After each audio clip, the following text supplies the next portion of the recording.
Tempatkanlah perjuangan-perjuangan kecil Anda dalam perspektif yang benar. Maka dengan demikian, Anda akan lebih riang dalam menghadapi orang-orang dan hidup secara umum. Bersama saya Paulus Wiratno, masih dalam acara Making Life Better.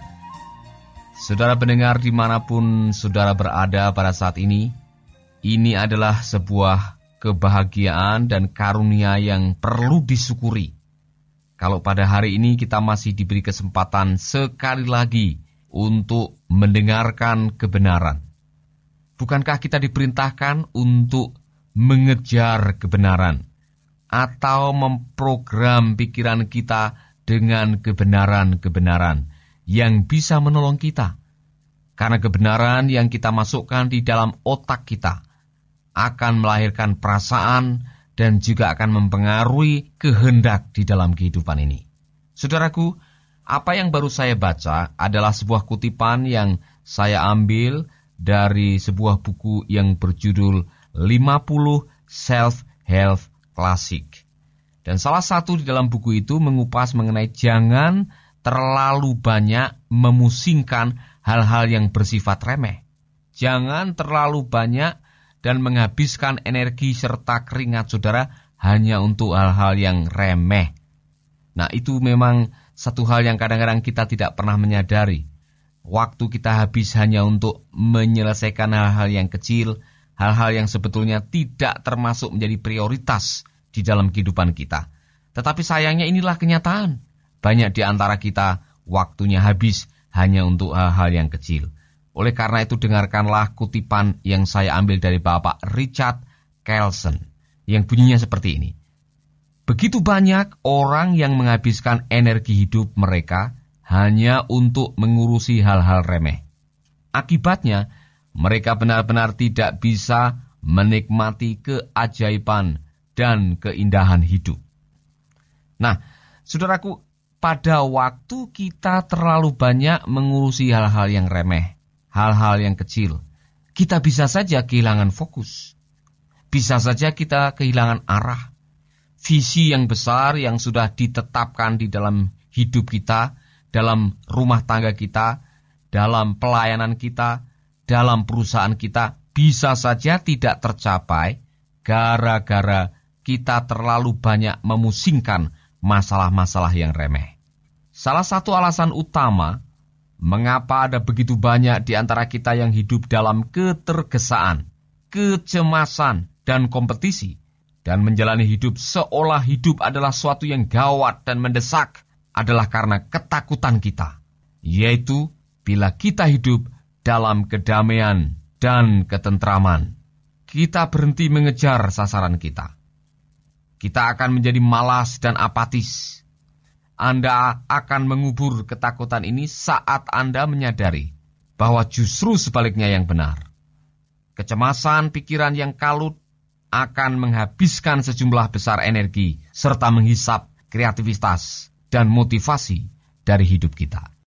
Saudara pendengar, kadang-kadang kita tidak menyadari bahwa hidup kita ini dipenuhi dengan kecemasan-kecemasan, kekhawatiran-kekhawatiran, dan juga ketakutan yang tidak beralasan. Ketahuilah bahwa tidak semua yang saudara takuti akan menjadi kenyataan. Bahkan seorang penulis yang bernama John Maxwell mengatakan, dari semua ketakutan yang pernah kita takuti, hanya 4% yang layak untuk ditakuti karena memang itu mungkin terjadi. Nah, kalau memang hanya 4% yang layak untuk ditakuti, mengapa kita begitu banyak menakutkan hal-hal yang memang tidak akan terjadi?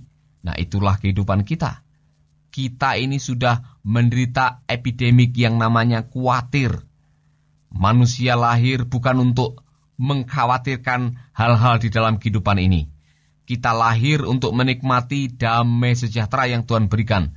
Tapi kenyataannya ada orang-orang yang selalu khawatir, selalu tergesa-gesa, selalu takut dengan hal-hal yang kadang-kadang tidak masuk akal.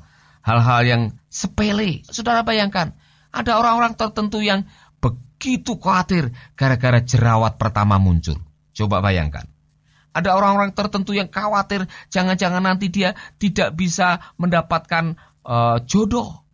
Ada orang-orang yang khawatir jangan-jangan nanti Denpasar ini akan banjir atau ada tsunami. Ada orang-orang yang khawatir jangan-jangan nanti saya akan menderita penyakit flu burung. Saudaraku, sebaiknya kita tidak perlu mengkhawatirkan hal-hal yang memang kita tidak mampu untuk memahami. Hidup ini penuh dengan kenyataan-kenyataan yang kita tidak bisa memahami.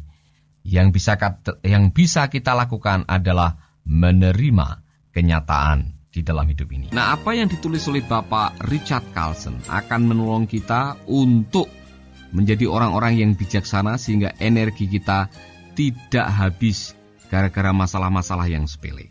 Dalam bukunya, Bapak Richard Carlson memberikan nasihat kepada kita untuk melakukan beberapa hal yang sangat penting untuk membuat kita menjadi lebih efektif di dalam menjalani hidup ini.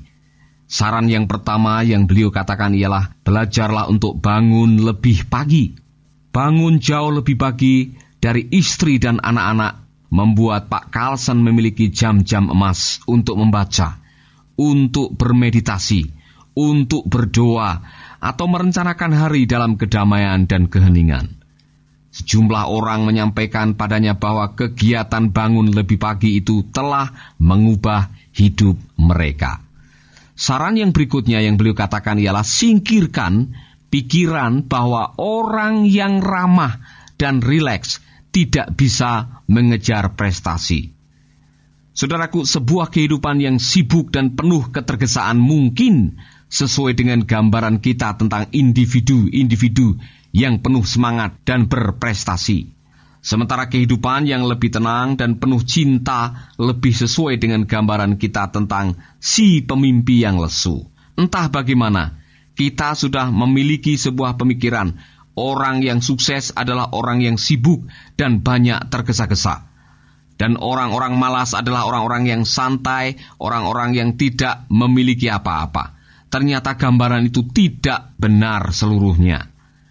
Sebab menurut Bapak Carlson dikatakan bahwa kalau kita mau sukses, kalau kita mau menjadi orang yang efektif, saudaraku, singkirkanlah pikiran yang mengatakan bahwa orang yang ramah dan rileks tidak bisa mengejar prestasi.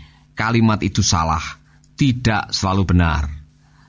Bapak Carlson menuliskan bahwa ia beruntung karena ia dikelilingi oleh orang yang ramah dan rileks, yang juga meraih sukses. Bila kedamaian telah menyatu dengan Anda akan merasakan ketentraman dalam usaha mencapai prestasi dan melayani sesama. Selanjutnya beliau mengatakan, jangan suka memotong atau menyelesaikan perkataan orang lain. Nah, ini kadang-kadang menjadi sebuah tabiat atau menjadi kebiasaan orang-orang tertentu yang suka melakukan interupsi kalau ada orang lain bicara. Maunya didengar terus, maunya menang dalam debat, maunya selalu berada di depan dan tidak membiarkan orang lain atau memberikan kesempatan kepada orang lain untuk menyelesaikan pembicaraan. Kalau itu yang terjadi, maka itu akan mengganggu efektivitas kehidupan kita. Oleh karena itu, saudaraku, belajarlah untuk mendengar orang lain. Biarkanlah mereka menyelesaikan perkataan, baru saudara mengucapkan. Nasihat yang lain dari Bapak Richard Carlson adalah belajarlah hidup untuk saat ini. John Lennon pernah berkata, hidup adalah segala sesuatu yang terjadi saat kita sibuk menyusun rencana-rencana lain. Dengan memusatkan perhatian pada saat ini, kecemasan yang biasanya muncul akibat dari bayangan akan masa yang akan datang cenderung tidak muncul. Anda akan heran melihat bagaimana masalah esok hari terselesaikan dengan sendirinya. Jadikan hal ini sebagai kebiasaan dalam pikiran Anda dan lihatlah perubahannya. Tuhan mengatakan kesusahan hari ini cukup untuk hari ini. Jangan sampai hari ini habis hanya untuk mengkhawatirkan dan mencemaskan masa depan. Saudaraku, pernah saya mendengar ada seorang mengatakan, kemarin sudah menjadi sejarah. Hari depan akan menjadi sebuah misteri. Tapi hari ini adalah sebuah karunia dan hadiah dari Tuhan. Sebagai sebuah karunia dan hadiah dari Tuhan, kita harus menikmati, bukan justru mencemaskan hari ini atau hari esok, atau terpuruk gara-gara memikirkan masa lalu. Nasihat Bapak Richard Carlson memang luar biasa. Saya ingin mengajak Anda untuk merenungkan satu hal yang beliau nasihatkan di dalam bukunya yang memang sangat memberkati saya. Pak Richard mengatakan, tanyakan pada diri Anda, apakah setelah setahun lagi hal ini akan menjadi masalah? Dengan berulang kali mengajukan pertanyaan seperti ini, Pak Carlson mendapati dirinya menertawakan hal-hal yang dulu sering ia khawatirkan. Energi yang dulu ia habiskan untuk marah-marah, kini dicurahkan untuk keluarga dan gagasan kreatifnya. Biarkanlah diri Anda merasa bosan. Jangan takut dengan waktu-waktu luang Anda. Anda seorang manusia, bukan mesin. Jadi biarkanlah dan rasakanlah kebosanan Anda. Anda akan terkejut melihat bagaimana hal itu justru akan menjernihkan pikiran. Setelah melewati masa-masa yang tidak nyaman dan memberikan gagasan yang baru, kebosanan ada manfaatnya. Kebosanan bisa memberikan kepada kita sebuah kejenuhan yang akhirnya kita memikirkan sesuatu yang baru. Saudaraku, biarkanlah Anda melewati masa-masa di mana Anda merasa bosan. Dan bayangkan diri Anda menghadiri pemakaman Anda sendiri. Nah, ini nasihat yang luar biasa. Ini merupakan cara yang paling tepat untuk menentukan prioritas Anda sekarang, bila Anda kesulitan menentukannya. Tidak banyak orang yang bila melihat ke belakang akan senang melihat bagaimana mereka menghabiskan waktu mereka untuk hal-hal sepele. Tanyakan pada diri Anda sendiri, orang macam apakah saya ini? Apakah saya melakukan hal-hal yang saya cintai? Dan apakah saya mencintai dan menghargai mereka yang sehari-harinya dekat dengan saya? Dan masih ada nasihat-nasihat yang lain yang luar biasa yang ditulis oleh Bapak Richard Carlson. Saudaraku, apa yang ditulis oleh beliau mengajarkan kepada kita untuk kita coba jangan terlalu mengkhawatirkan, mencemaskan, dan menakutkan hal-hal yang sepele, hal-hal yang bukan menjadi prioritas, hal-hal yang sifatnya sementara. Mari kita memfokuskan hidup kita untuk hal-hal yang lebih kekal, hal-hal yang lebih utama, hal-hal yang lebih penting. Maka dengan demikian kita akan menjadi orang-orang yang hidup dengan sebuah efisiensi dan juga hidup dengan sebuah keberhasilan. Kiranya Tuhan menolong kita untuk menjadi orang-orang yang sukses, yang berhasil, yang menjalani hidup dengan gairah dan motivasi yang benar, karena kita telah menemukan kehidupan yang lebih baik. Tuhan memberkati. Sahabat, Anda baru saja mendengarkan program Making Life Better. Hubungi kami di 0811-3901-144 atau 0811-3901-140. Mari dukung pelayanan Making Life Better melalui rekening BCA 6690300525. Sekali lagi, 6690300525. Atas nama Paulus Wiratno. Terima kasih, Tuhan Yesus memberkati. Making life better, bikin hidup lebih baik.